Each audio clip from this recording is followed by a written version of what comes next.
último especial divino de este verano 2022 y para estar a la altura de la ocasión, te tengo preparado algo muy especial. Si hasta ahora hemos hablado de dioses que ya existían en Roma antes de los griegos, antes de la asimilación griega, hoy te traigo un caso completamente diferente. Hoy nos visita en el cuaderno de dioses Apolo. Cuaderno de dioses, cuaderno de dioses, cuaderno de dioses, cuaderno de dioses. Apolo es un caso especial.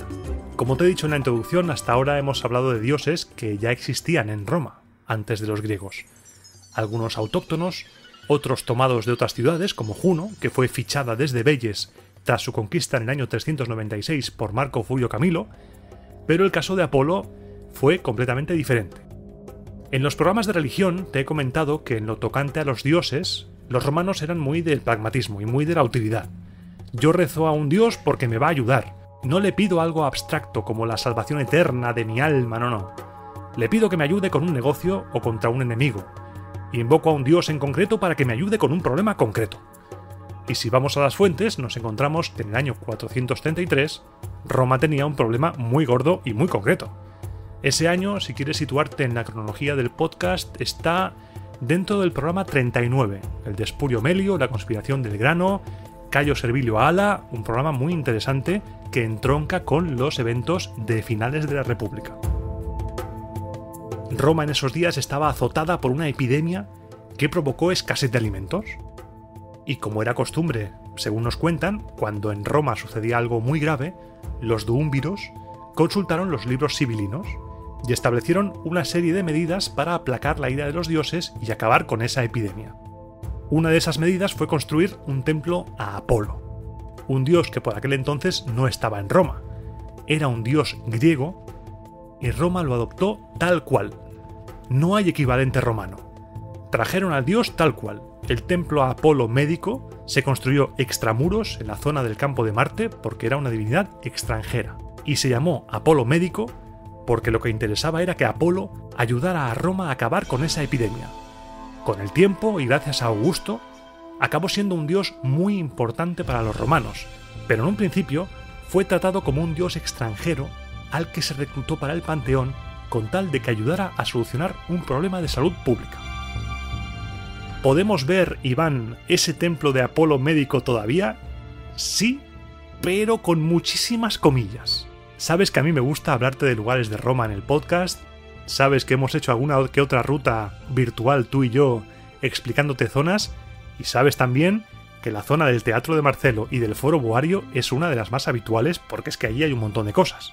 Como te he dicho más de una vez, si bajas la calle desde la escalinata que sube el Capitolio, de camino al Foro Boario, te encontrarás a mano derecha con el Teatro de Marcelo y a su lado 3 columnas de lo que parece que era un templo.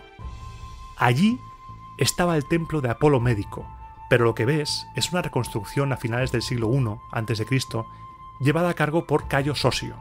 ¿Y qué pasa, Sosio? Y por eso en las guías te saldrá como el templo de Apolo Sosiano.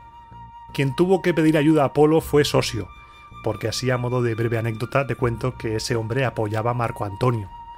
Antonio perdió y Sosio fue perdonado por Octavio, por Julio César, ya que en ese momento Octavio había adoptado ya el nombre de su padre adoptivo según el testamento, y le perdonó quizá porque tenía especial predilección por el dios. Le dio tiempo para acabar el templo, y puede que Apolo fuera quien salvara el pellejo a Sosio. Un buen socio fue Apolo para este señor. Ese fue el único templo de Apolo que había en Roma hasta que Octavio, convertido ya en Augusto, le dedicara otro en el Palatino. Apolo fue muy importante para Augusto, y en el guión tengo escrita la palabra importante en mayúsculas. Y no sé por qué la palabra mayúsculas también. Octavio utilizó a Apolo en su campaña propagandística contra Marco Antonio. Ríete tú de la maquinaria mediática actual. Octavio se presentó a sí mismo como hijo de Apolo, y circulaba la historia de que Apolo, en forma de serpiente, había yacido con Atia, con su madre, y le habían engendrado a él. Es la misma historia de Alejandro Magno, pero cambiando a Zeus por Apolo y a Olimpia con Atia.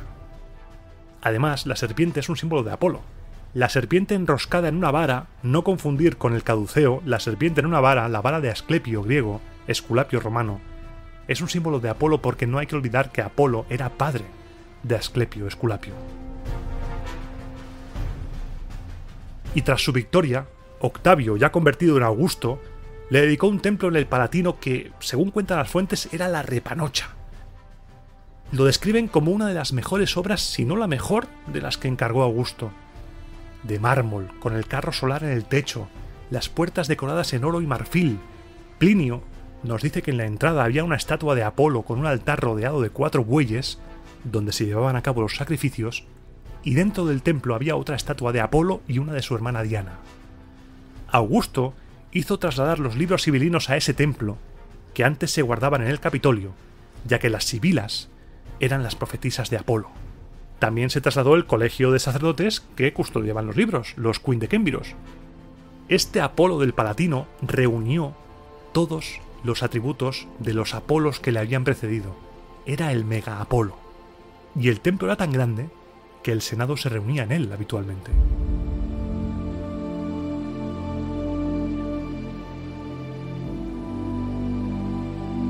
Y ahora que le hemos dado un contexto a la presencia de Apolo en Roma, vamos a conocer un poco mejor al dios a través de su origen, algunas historias y, por supuesto, no podemos hablar de este dios sin mencionar al oráculo más famoso de la Tierra para los antiguos romanos. La primera mención a Apolo la encontramos en la Ilíada de Homero y su origen parece remontarse a la zona de Asia Menor, ya que cuenta que por la zona de Troya ya era venerado.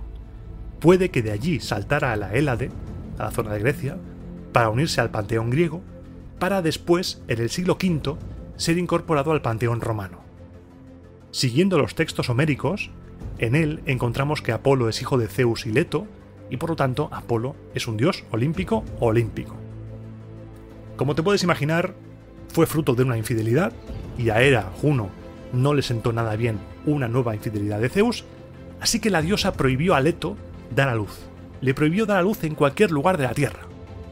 El único lugar que acogió a la embarazada Leto fue una isla sin vegetación llamada Ortigia, y allí, bajo la única palmera que había en toda la isla, intentó parir durante 9 días y 9 noches. Leto intentaba parir asistida por todas las diosas, en especial Atenea, pero no paría.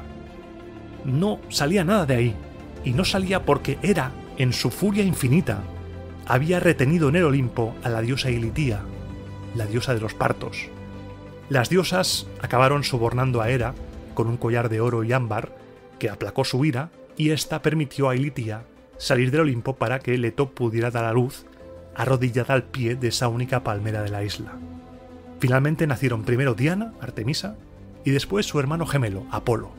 La isla en la que nacieron cambió su nombre de Ortigia a Delos, que significa la brillante.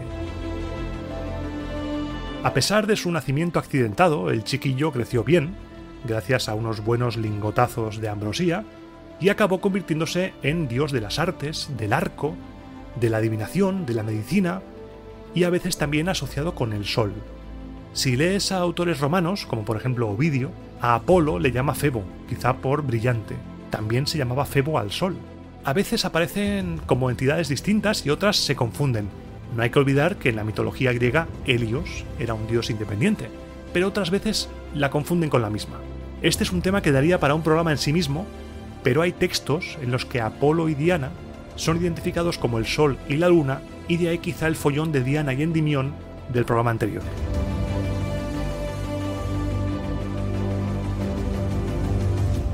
La primera historia que he elegido sobre Apolo es una que ocurre en sus primeros años. Leemos en las Metamorfosis de Ovidio que en sus primeros tiempos la Tierra producía monstruos. Bueno, y en los tiempos actuales también. Y uno de esos monstruos era una serpiente enorme llamada Pitón, que estaba en Delfos haciendo, cosas de Pitón, estaba reptando, pero además también asolaba los campos vecinos, destruyendo cosechas y merendándose todo lo que respirara. Parece ser que Apolo quería fundar un oráculo, y esta serpiente, aparte de matar gente, destruir cosechas y reptar, protegía una antigua cueva oracular. Pero había un problema. Apolo era un novato con el arco, nunca antes lo había usado contra un bicho tan grande, solo había matado ciervos y cabras, así que tuvo que dispararle 1000 flechas a la serpiente para matarla. El relato de Ovidio no escatima en detalles y dice que de las heridas de la serpiente se vertía veneno negro. Con la Pitón muerta, cuentan que estableció allí en Delfos, la primera Pitia, la adivina que sentada en un trípode cubierto con la piel de la serpiente, entraba en un trance fruto de unos gases, de unos vapores, según algunas fuentes, otras dicen fruto de un agua con el que se purificaba, y otras fruto de un laurel que mascaba. Y después de entrar en ese trance, respondía a las preguntas que planteaban los visitantes, aunque esas respuestas eran debidamente interpretadas por un sacerdote que las escribía en forma de verso y las entregaba. Apolo también instituyó unos juegos fúnebres en honor de la serpiente, porque era hija de la tierra, y se celebraban en Delfos cada 4 años, los llamados Juegos Píticos. Hay las 1001 versiones sobre esto de los Juegos Píticos, pero nos trasladan las fuentes que a los vencedores de las diferentes pruebas se les daba como premio una corona de laurel. Pero antes de la historia que te contaré ahora, el premio no era una corona de laurel, era, según Ovidio, una guirnalda de hojas de roble, porque el laurel no existía. El laurel es el nexo de unión entre la historia de la Pitón y la segunda historia que te quiero contar, la historia que seguramente conoces por la famosa escultura de Dafne y Apolo. Según Ovidio, tras matar a Pitón, Apolo se había convertido en un chulito, y un día vio a Cupido tirando flechas de amor y le dijo: ¿Qué haces? ¿Qué haces, muchachito travieso, con un arma tan poderosa? Esa carga es adecuada para un brazo como el mío. Mira qué brazo. Como Cristiano Ronaldo. Un brazo que puede herir a una fiera y que hace poco ha matado a la Pitón. Tú conténtate con encender con tu antorcha amoríos de esos y no reclames para ti mis méritos. Cupido, el hijo de Venus, que por lo que sea no se tomó a bien la vacilada de Apolo, dio unos aleteos y le respondió: por mucho que tu arco, Apolo, alcance todas las cosas, el mío te alcanzará a ti. Lo mismo que los animales son inferiores a los dioses, tu gloria es inferior a mí. Lo que quizá no sabía Apolo es que Cupido tenía varios tipos de flechas, y sacó 2 de su carcaj. Una de oro, con punta resplandeciente, que provocaba el amor, y otra, con punta roma, de plomo, poco fea, que lo que hacía era generar el efecto contrario. Cupido tensó su arco, y con la flecha dorada hirió a Apolo, que cuentan que incluso le atravesó un hueso, y con la de plomo, con la fea, con la que provoca el efecto contrario al amor, hirió a Dafne. Apolo se enamoró perdidamente de Dafne, un amor muy loco, y empezó a perseguirla. Pero la ninfa Dafne huía a toda velocidad porque sentía lo contrario, sentía asco, quería huir. Y mientras le perseguía, Apolo le iba gritando: «¡Espera, ninfa, espera! Ten cuidado, no te hagas daño, no sabes de quién estás huyendo, no sabes quién soy. A mi servicio está la tierra de Delfos, mi padre es Júpiter, y gracias a mí se conoce todo lo que es, lo que ha sido y lo que será. Gracias a mí, la poesía se acomoda al sonido de las cuerdas, la medicina es invento mío. En todo el mundo soy considerado sanador y el poder de las plantas depende de mí. Soy certero con el arco, pero más certero es quien me ha herido a mí. No huyas, por favor». Sería una escena cómica si no fuera porque Dafne está huyendo aterrorizada. Es una persecución en la cual Apolo quiere violar a Dafne. Tan muerta de miedo está Dafne que cuando Apolo finalmente la alcanza, tras perseguirla durante mucho rato y seguir sus huellas cuando se esconde, ese pasaje es como un cazador rastreando a su presa. Cuando Apolo la alcanza, Dafne ruega a la tierra que se la trague o que la transforme en algo para que Apolo no pueda tomarla, y la tierra le hace caso. En cuanto Apolo posa sus manos sobre ella, Dafne, y es el momento de la famosa escultura, empieza a transformarse en árbol. A Apolo le da igual que se transforme en árbol porque está herido por la flecha de Cupido y empieza a darle besos al árbol, pero Dafne, aún en forma arbórea, rehúye los besos. Al final Apolo se rinde y dice: «Ya que no puedes ser mi esposa, al menos serás mi árbol. Contigo, laurel, adornaré siempre mi cabellera. Tú acompañarás a los caudillos del Lacio cuando la voz jubilosa grite triunfo y el Capitolio presencie largos cortejos. Guardián fidelísimo, permanecerás ante la puerta en el umbral de Augusto y protegerás la corona de hojas de roble que está en su centro, y lo mismo que mi cabeza es juvenil por sus cabellos sin cortar, tú llevarás siempre como adorno hojas perennes». Ovidio acaba esta parte romanizando al extremo el mito de Apolo y Dafne, diciendo que el árbol asintió, agitando la copa como si fuera la cabeza. Es una historia tremenda la de Apolo y Dafne. Dafne al final deja de ser Dafne y se convierte en el laurel, un elemento que nos viene inmediatamente a la cabeza cada vez que pensamos en la antigüedad clásica, pues este es su origen mitológico.